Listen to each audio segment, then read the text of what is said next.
राष्ट्रीय मानवाधिकार आयोग, national human rights commission, NHRC, national human rights commission. आयोग की स्थापना।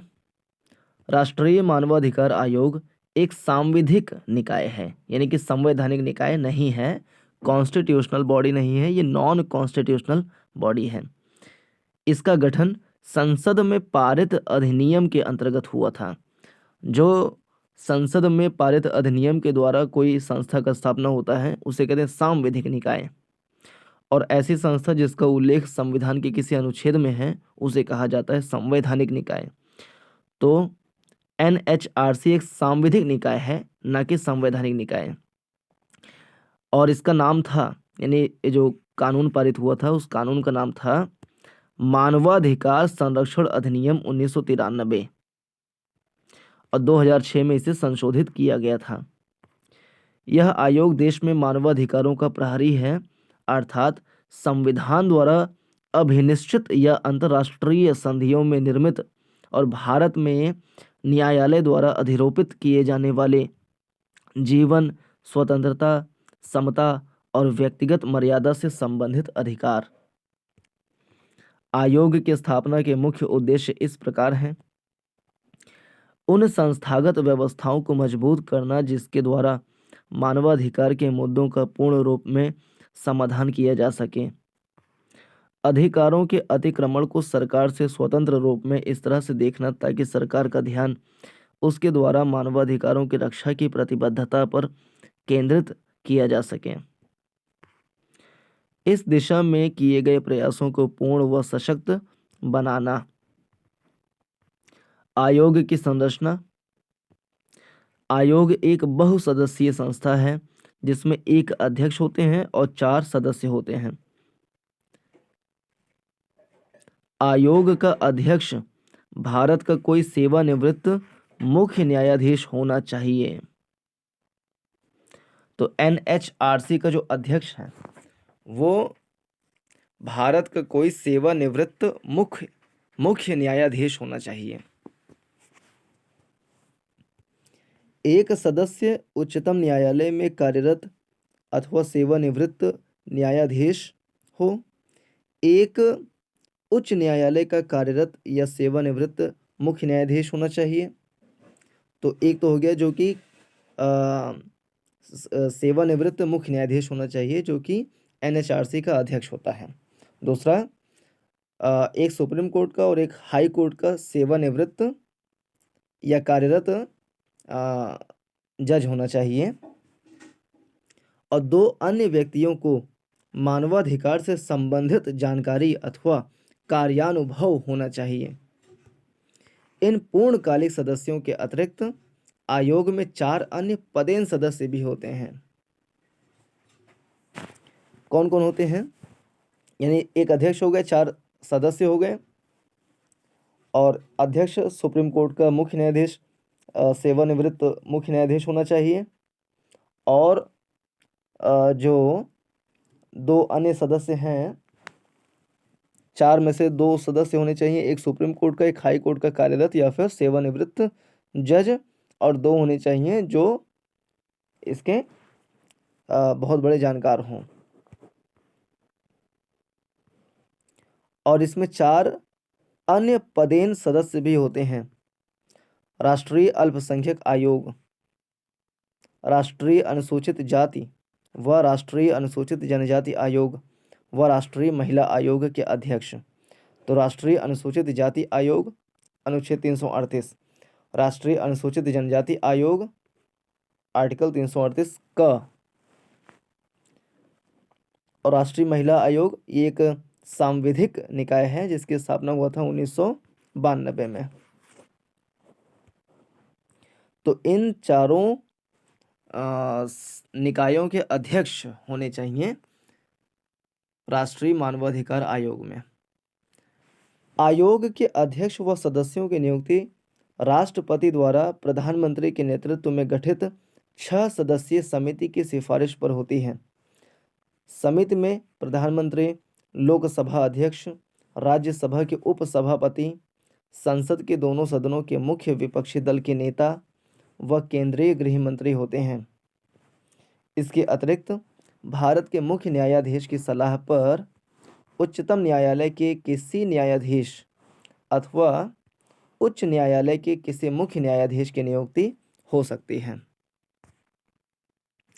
आयोग के अध्यक्ष व सदस्यों का कार्यकाल 5 वर्ष अथवा जब उनकी उम्र 70 वर्ष हो, जो भी इनमें से पहले हो, का होता है। अपने कार्यकाल के पश्चात आयोग के अध्यक्ष व सदस्य केंद्र सरकार अथवा राज्य सरकारों में किसी भी पद के योग्य नहीं होते हैं। राष्ट्रपति अध्यक्ष व सदस्यों को उनके पद से किसी भी समय निम्नलिखित परिस्थितियों में हटा सकता है: यदि वह दिवालिया हो जाए, या यदि वह अपने कार्यकाल के दौरान अपने कार्यक्षेत्र से बाहर किसी प्रदत्त रोजगार में संलिप्त होता है, या यदि वह मानसिक व शारीरिक कारणों से कार्य करने में असमर्थ हो, या यदि वह मानसिक रूप से अस्वस्थ हो तथा सक्षम न्यायालय ऐसी घोषणा करे, या यदि वह न्यायालय द्वारा किसी अपराध का दोषी व सजा याफ्ता हो। इसके अतिरिक्त राष्ट्रपति अध्यक्ष तथा किसी भी सदस्य को उसके दुराचरण या अक्षमता के कारण भी पद से हटा सकता है। हालांकि इस स्थिति में राष्ट्रपति इस विषय को उच्चतम न्यायालय में जांच के लिए सौंपेगा। यदि जांच के उपरांत उच्चतम न्यायालय इन आरोपों को सही पाता है तो उसकी सलाह पर राष्ट्रपति इन सदस्यों व अध्यक्ष को उनके पद से हटा सकता है। आयोग के अध्यक्ष व सदस्यों के वेतन, भत्तों एवं अन्य सेवा शर्तों का निर्धारण केंद्रीय सरकार द्वारा किया जाता है, परंतु नियुक्ति के उपरांत उनमें अलाभकारी परिवर्तन नहीं किया जा सकता। उपरोक्त सभी उपबंधों का उद्देश्य आयोग की कार्यशैली को स्वायत्तता, स्वाधीनता तथा निष्पक्षता प्रदान करना है।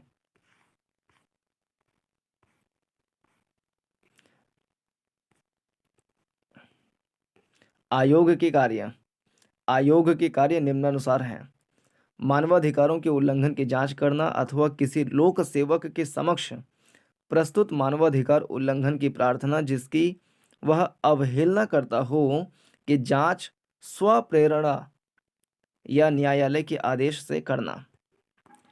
न्यायालय में लंबित किसी मानवाधिकार से संबंधित कार्यवाही में हस्तक्षेप करना।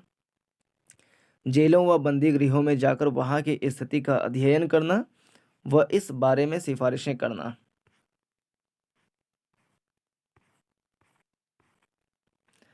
मानवाधिकार की रक्षा हेतु बनाए गए संवैधानिक व विधिक उपबंधों की समीक्षा करना तथा इनके प्रभावी कार्यान्वयन हेतु उपायों की सिफारिशें करना। आतंकवाद सहित उन सभी कारणों की समीक्षा करना जिनसे मानवाधिकारों का उल्लंघन होता है तथा इनसे बचाव के उपायों की सिफारिश करना।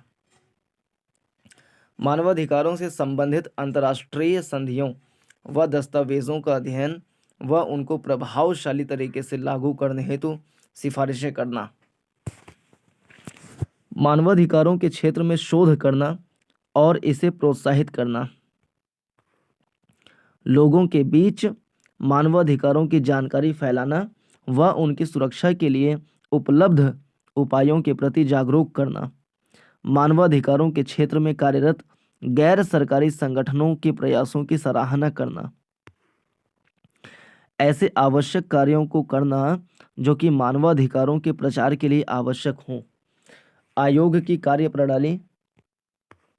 आयोग का प्रधान कार्यालय दिल्ली में स्थित है तथा वह भारत में अन्य स्थानों पर भी अपने कार्यालय खोल सकता है।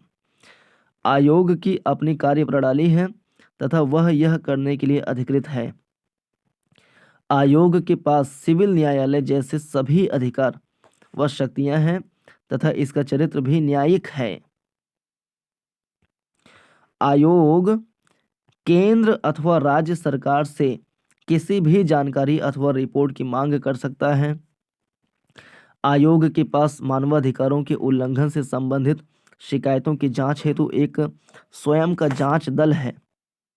इसके अतिरिक्त आयोग केंद्र अथवा राज्य सरकारों की किसी भी अधिकारी या जांच एजेंसी की सेवाएं ले सकता है। आयोग व गैर सरकारी संगठनों के बीच एक प्रभावशाली सहभागिता भी है जो प्रथम दृष्टया मानवाधिकार उल्लंघन की सूचना प्राप्ति में सहायक है। आयोग ऐसे किसी मामले की जांच के लिए अधिकृत नहीं है जिसे घटित हुए 1 वर्ष से अधिक हो गया हो। दूसरे शब्दों में, आयोग उन्हीं मामलों में जांच कर सकता है जिन्हें घटित हुए 1 वर्ष से कम समय हुआ हो। आयोग जांच के दौरान या उपरांत निम्नलिखित में से कोई भी कदम उठा सकता है। यह पीड़ित व्यक्ति को क्षतिपूर्ति या नुकसान के भुगतान के लिए संबंधित सरकार या प्राधिकरण को सिफारिश कर सकता है। यह दोषी लोक सेवक के विरुद्ध बंदीकरण हेतु कार्यवाही प्रारंभ करने के लिए संबंधित सरकार या प्राधिकरण को सिफारिश कर सकता है। यह संबंधित सरकार या प्राधिकरण को पीड़ित को तत्काल अंतरिम सहायता प्रदान करने की सिफारिश कर सकता है। आयोग इस संबंध में आवश्यक निर्देश, आदेश अथवा रिट के लिए उच्चतम अथवा उच्च न्यायालय में जा सकता है। आयोग की भूमिका। उक्त बिंदुओं से स्पष्ट है कि आयोग का कार्य वस्तुतः सिफारिश या सलाहकार का होता है। आयोग मानवाधिकार उल्लंघन के दोषी को दंड देने का अधिकार नहीं रखता है। न ही आयोग पीड़ित को किसी प्रकार की सहायता जैसे आर्थिक सहायता दे सकता है। आयोग की सिफारिशों संबंधित सरकार अथवा अधिकारी पर बाध्य नहीं है, परंतु उसकी सलाह पर की गई कार्यवाही पर उसे आयोग के 1 महीने के भीतर सूचित करना होता है। इस संदर्भ में आयोग एक भूतपूर्व सदस्य ने यह पाया कि सरकार आयोग की सिफारिशों को पूर्णतः नहीं नकारती है। आयोग की भूमिका सिफारिशें व सलाहकारी हो सकती हैं, तथापि सरकार आयोग द्वारा दिए गए मामलों पर विचार करती है। इस प्रकार यह कहना व्यर्थ होगा कि आयोग शक्ति विहीन है। आयोग अपने अधिकारों का पूर्ण रूप से प्रयोग करता है और कोई भी सरकार इसकी सिफारिशों को नकार नहीं सकती। सशस्त्र बल के सदस्य द्वारा किए गए मानवाधिकार उल्लंघन के मामलों में आयोग की भूमिका, शक्तियां व न्यायिकता सीमित होती है। इस संदर्भ में आयोग केंद्र सरकार से रिपोर्ट प्राप्त कर अपनी सलाह दे सकता है। केंद्र सरकार को 3 महीने के भीतर आयोग की सिफारिश पर की गई कार्यवाही के बारे में बताना होगा। आयोग अपनी वार्षिक अथवा विशेष रिपोर्ट केंद्र सरकार व संबंधित राज्य सरकारों को भेजता है। इन रिपोर्ट्स को संबंधित विधायिका के समक्ष रखा जाता है। इसके साथ ही वे विवरण भी होते हैं जिनमें आयोग द्वारा की गई सिफारिशों पर की गई कार्यवाही का उल्लेख तथा ऐसी किसी सिफारिश को न मानने के कारणों का उल्लेख होता है। आयोग का कार्य निष्पादन। आयोग ने मानवाधिकार संबंधी अनेक विषय हाथ में लिए हैं जो निम्नलिखित हैं। बंधुआ मजदूरी की समाप्ति, रांची, आगरा और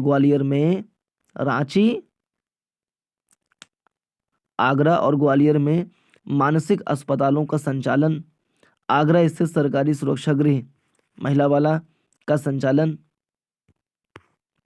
भोजन का अधिकार से संबंधित मुद्दे, बाल विवाह रोक अधिनियम 1929 की समीक्षा, बाल अधिकार पर अभी समय से संबंधित प्रोटोकॉल, सरकारी सेवकों द्वारा बच्चों को रोजगार में जाने से रोकना, सेवा नियमावली में संशोधन, बाल श्रम की समाप्ति, बच्चों के खिलाफ यौन हिंसा पर मीडिया के लिए मार्गदर्शिका, महिलाओं एवं बच्चों का अवैध व्यापार, लैंगिक संवेदीकरण के लिए न्यायपालिका के लिए नियम पुस्तक,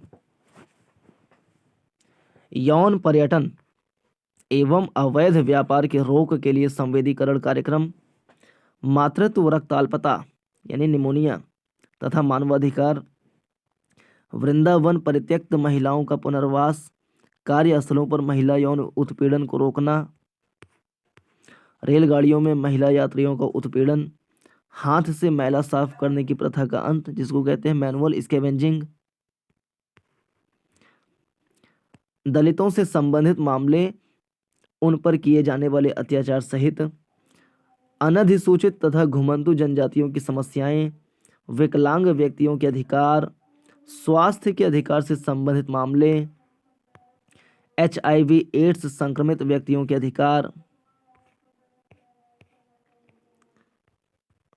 1999 में ओडिशा, तत्कालीन उड़ीसा, ओडिशा का इस समय नाम क्या है, ओडिशा कहा जाता है, में आए चक्रवाती तूफान से प्रभावित लोगों के लिए राहत कार्य। 2001 में गुजरात भूकंप के बाद राहत उपायों का अनुश्रवण। जिला परिवाद प्राधिकार, जनसंख्या नीति, विकास एवं मानवाधिकार, कानूनों की समीक्षा, आतंकवादी एवं विघटनकारी गतिविधि अधिनियम तथा प्रारूप, आतंकवाद निवारण विधेयक 2000 सहित विद्रोह एवं आतंकवाद प्रभावित क्षेत्रों में मानवाधिकार संरक्षण, पुलिस द्वारा गिरफ्तारी, भीड़ शक्ति का दुरुपयोग रोकने के लिए दिशा निर्देश, राज्य नगर पुलिस मुख्यालयों में मानवाधिकार सेवा का गठन, हिरासत में मौत, बलात्कार तथा यंत्रणा को रोकने के लिए उठाए गए कदम, यंत्रणा के खिलाफ अभी समय को अपनाना, देश के लिए एक शरणार्थी कानून को अपनाने पर चर्चा, पुलिस बंदीगृह अभिरक्षा के अन्य केंद्रों में संरचनात्मक सुधार, मानवाधिकार संबंधी कानूनों की समीक्षा, संधियों का कार्यान्वयन तथा अंतर्राष्ट्रीय नियमों की समीक्षा, शिक्षा प्रणाली में मानवाधिकार साक्षरता एवं जागरूकता को बढ़ावा देना, सैन्य बलों एवं पुलिस, लोक प्राधिकारियों एवं नागरिक समाज के लिए मानवाधिकार प्रशिक्षण। मानवाधिकार संशोधन अधिनियम सन 2006 का क्या है, संसद ने मानवाधिकार संरक्षण संशोधन अधिनियम 2006 पारित किया। मानवाधिकार संरक्षण अधिनियम 1993 में जो प्रमुख संशोधन किए गए वे निम्नलिखित विषयों से संबंधित हैं। राज्य मानवाधिकार आयोगों के सदस्यों की संख्या घटाकर 5 से 3 की गई। मानवाधिकार आयोग के सदस्य की नियुक्ति के लिए अर्हता शर्तों में परिवर्तन किया गया। मानवाधिकार आयोगों के साथ उपलब्ध अनुसंधान मशीनरी को मजबूत बनाना, आयोग को जांच के दौरान भी क्षतिपूर्ति की अनुशंसा करने का अधिकार देकर सशक्त बनाया गया। राष्ट्रीय मानवाधिकार संरक्षण आयोग को राज्य सरकार को सूचित किए बिना भी बंदी गृहों में जाने का अधिकार दिया गया।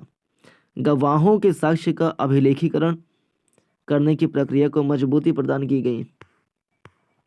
यह स्पष्ट करना कि राष्ट्रीय मानवाधिकार आयोग तथा राज्य मानवाधिकार आयोग के अध्यक्ष इन दोनों आयोगों के सदस्यों से भिन्न स्थिति रखते हैं। राष्ट्रीय मानवाधिकार आयोग को इस योग्य बनाना कि वह अपने पास आई शिकायतों को संबंधित राज्य मानवाधिकार आयोग को स्थानांतरित कर दे।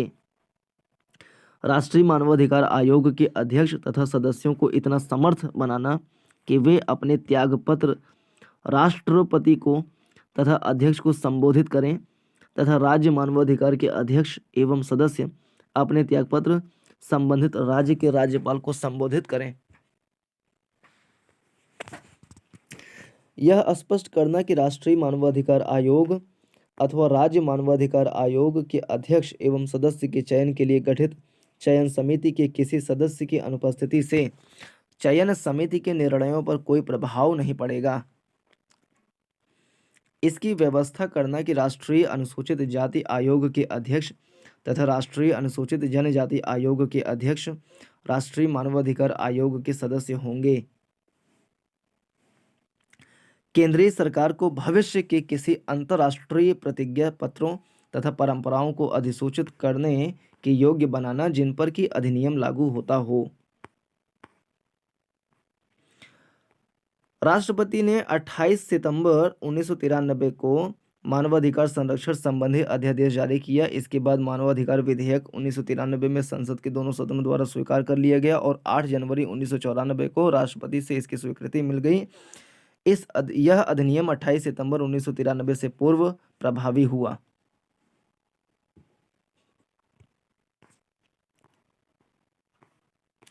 दस दिसंबर 1948 को यूएनओ ने मानवाधिकार पर सार्वभौम घोषणा पत्र जारी किया। कब? 10 दिसंबर 1948 को। संयुक्त राष्ट्र की परिभाषा के अनुसार ये अधिकार जाति, लिंग, राष्ट्रीयता, भाषा, धर्म या किसी अन्य आधार पर भेदभाव किए बिना सभी को प्राप्त है। मानवाधिकारों में मुख्यतः जीवन और स्वतंत्रता का अधिकार, गुलामी और यातना से मुक्ति का अधिकार, अभिव्यक्ति की स्वतंत्रता का अधिकार और काम एवं शिक्षा का अधिकार आदि शामिल हैं। मानवाधिकार संरक्षण अधिनियम 1993 के प्रावधानों के तहत 12 अक्टूबर 1993 को एनएचआरसी की स्थापना की गई।